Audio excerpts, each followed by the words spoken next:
I'll show you exactly how to pull the drive shaft, grease the slip yoke, and stop that noise the right way. Rear wheels on a ramp, truck in park, parking, brake on, we only need access to the real differential. Hello everyone, Spanglish Garage here. If your Silverado makes a grinding or clunking noise when you press the gas pedal and let go, especially when it's cold, this quick fix might save you a trip to the shop. Here is the drive shaft. The noise comes from the slip yoke binding as the suspension loads and unloads. This is a super common issue. Most people replace parts that they don't need. Watch until the end. I will show you what not to skip or the noise will come back. This is a 2013 Silverado 1500 with the 5.3, but this drive shaft design is used on a lot of GM trucks and SUVs. I'll show you exactly how to pull the drive shaft, grease the slip yoke, and stop that noise the right way.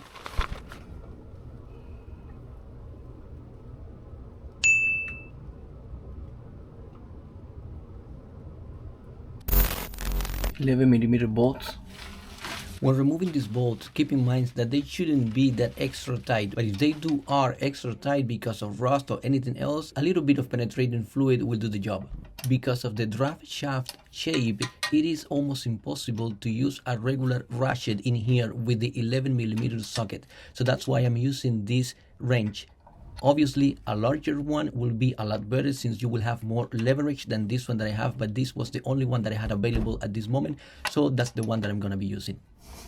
Another thing to keep in consideration is that the drive shaft itself, because of the position and the way it connects to the differential, it will be blocking some bolts. So two of them in my case were easy to remove, and these other two at the other side were not that easy to remove. So what I did was I loosed all that bolts and then I moved the drive shaft a little bit toward the front of the car, so that way I have more space and I was able to freely remove those bolts without any type of issue. Now, this is really important. Before touching anything, mark the drive shaft and the differential. This keeps the balance exactly where it was from the factory. That way we will avoid any vibrations down the road.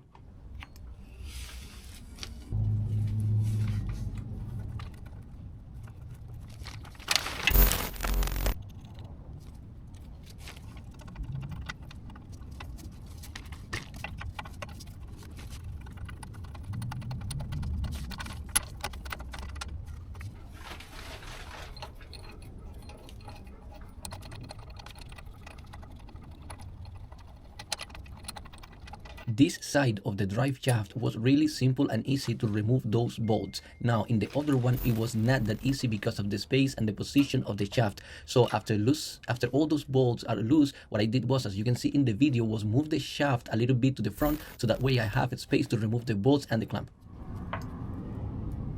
Now that we got the drive shaft loose, let's go ahead and remove it. Make sure you have a bucket or something to collect a little bit of transmission fluid that is gonna come out of the transmission. That is totally normal. And just exactly as we did on the back, I would like to mark this one so that way it will be easy for me to put it back exactly in the same position as it was before. If you had this noise on your truck, comment your year and model. I want to see how common this really is.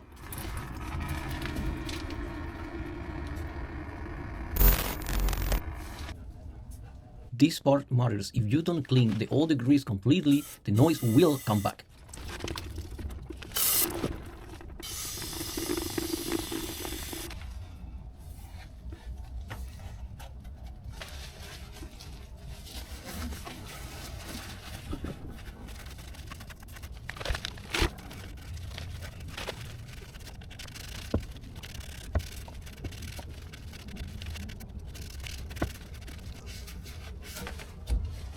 After cleaning, everything should look something like this.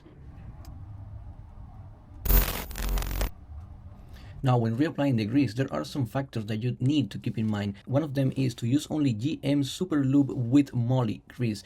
It is recommended that you use only what the manufacturer is telling you to use. In my case, I'm using this other one. You can also use Valvoline or Moly 1 Moly chassis grease. And you want to apply the grease evenly around the splines. Not too much, not too dry. Keep that in mind. You cannot just pack that tin full of grease, otherwise you will have more problems. You just want to apply a thin layer of grease all around the splines, and that's it. No more than that.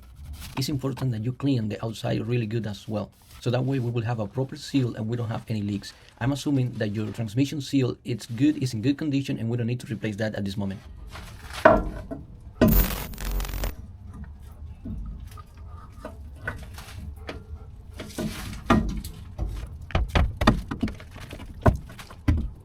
Now be patient right here. Slide the yoke back in, line up your marks, and reinstall the drive shaft.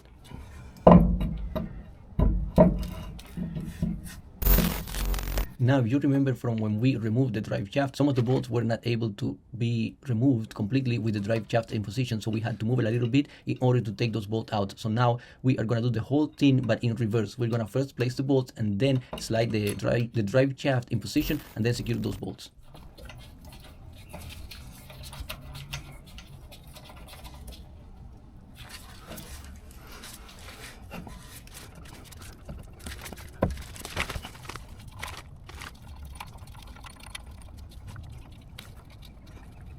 When connecting the real U-joint, I want you to pay attention to this tab right here that you are seeing. Well, the bearing has to sit inside within those tabs.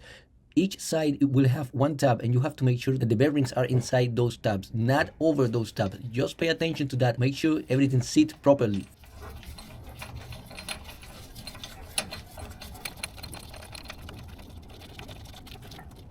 £18 That's the torque. If this video is helping you, make sure to save it, share it, and check the channel for more real fixes like this one. Torque the differential bolt to 18 foot-pounds, factory specs for this setup.